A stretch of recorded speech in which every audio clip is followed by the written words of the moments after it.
Welcome back to our live show. We all want to have our homes germ free, especially right now. In this segment, Jessica talks with an expert who shares his professional cleaning tips. Take a look.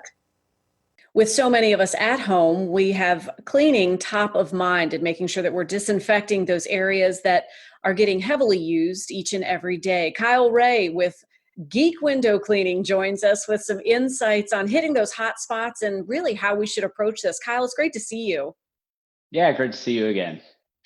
You've got some terrific insights, but first I do have to ask Geek Window Cleaning, but we're talking about some key disinfecting today. How did this come on your radar? Yeah, so I started Geek Window Cleaning over 10 years ago.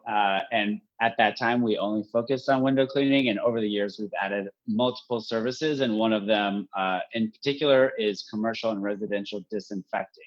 So we've been doing this for a while for our customers. And now with the pandemic, it's just more important for us to try to help inform everybody on how to use the products they have at home correctly.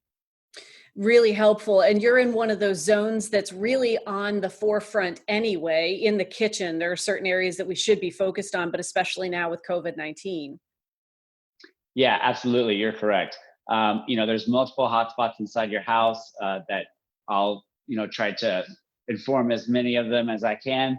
But the kitchen is definitely where most people spend their time. So we really want to try to focus on disinfecting that area in particular.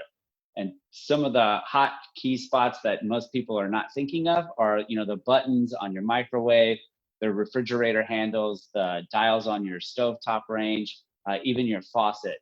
Those are some key spots that you're touching multiple times a day, and you may not be hitting those with disinfectant as often as maybe your kitchen countertops. Well, you've got some of the key products in front of you that you like to put into action. But we started talking before we were in our interview mode, and you shared some interesting insights. We might not be using some of those key areas right. Yeah, so yeah, It sorry, sounds my like you dog have is the rest of the barking. family with you in your kitchen. Yeah, I did. I do. Unfortunately, I should have put them away. But the biggest thing that you have to worry about is contact time. And depending on what product you have, it's really important to read the label to make sure that it is a disinfectant and not just a sanitizer. And if it is a disinfectant, it usually has on the label the amount of time it needs to be in contact for it to properly work. So, disinfectant wipes are a really common product that people use. And usually it requires a contact time of up to 4 minutes to remain visibly wet on the surface. So that means if you take your wipe and you wipe down whatever the surface is, make sure that it stays visibly wet for up to 4 minutes. That way it allows the active ingredients in those products to work properly. And it's really interesting because when I have used the disinfectant wipes, I've wiped it down. I feel like, oh, it's still wet. I'll continue wiping all of these things down, right? I'm doing it on multiple surfaces, but I wasn't waiting 4 minutes. That's news to me. Yeah, so the each piece of wipe has a certain amount of solution on it, and so if you're using one sheet for multiple areas, even though it's still wet, by the time you get to the last thing you're wiping, it could evaporate, in under 60 seconds. So really the best thing to do is to do a test at your own house. Just wipe the surface down, and then start a clock on your phone and see how long it takes for that to evaporate. So approximately how many wipes you need to disinfect the surface properly. So we've talked about the disinfectant wipes, but of course you have some spray there as well, and that's often Mhm. in our homes. And if you're lucky enough to have a bottle right now, that's something else you're putting into use. Does that need to stay on for about the same amount? So again, that really depends on what solution you're putting in.